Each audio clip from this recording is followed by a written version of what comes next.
Un peu avant midi, nous revenions par les ruines vers un petit café au bord du port. La tête retentissante des cymbales du soleil et des couleurs, quelle fraîche bienvenue que celle de la salle pleine d'ombre, du grand verre de menthe verte et glacée. Au dehors, c'est la mer et la route ardente de poussière. Assis devant la table, je semble de saisir entre mes cils battants l'éblouissement multicolore du ciel blanc de chaleur.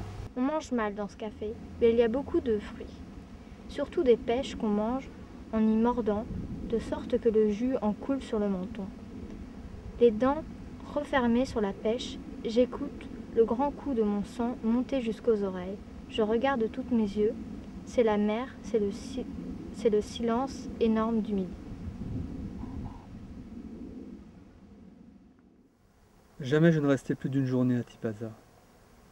Il vient toujours un moment où on a trop vu un paysage. De même qu'il faut longtemps avant qu'on l'ait assez vu.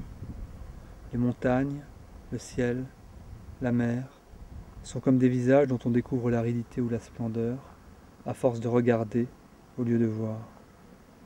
Mais tout visage, pour être éloquent, doit subir un certain renouvellement.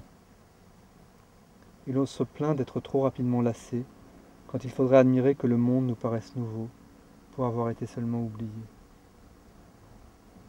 Vers le soir, je regagnais une partie du parc plus ordonnée, arrangée en jardin, au bord de la route nationale.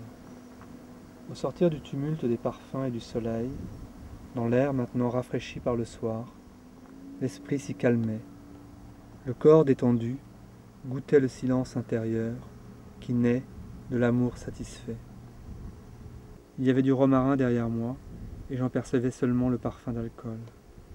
Des collines s'encadraient entre les arbres, et plus loin encore, un liseré de mer, au-dessus duquel le ciel, comme une voile en panne, reposait de toute sa tendresse. J'avais au cœur une joie étrange, celle-là même qui naît d'une conscience tranquille. Maintenant les arbres s'étaient peuplés d'oiseaux. La terre soupirait lentement avant d'entrer dans l'ombre. Tout à l'heure, avec la première étoile, la nuit tombera sur la scène du monde. Les dieux éclatants du jour retourneront à leur mort quotidienne, mais d'autres dieux viendront. Et pour être plus sombres, leurs faces ravagées seront nées cependant dans le cœur de la terre. À présent du moins, l'incessante éclosion des vagues sur le sable me parvenait à travers tout un espace où dansait un pollen doré. Mer, campagne, silence, parfum de cette terre.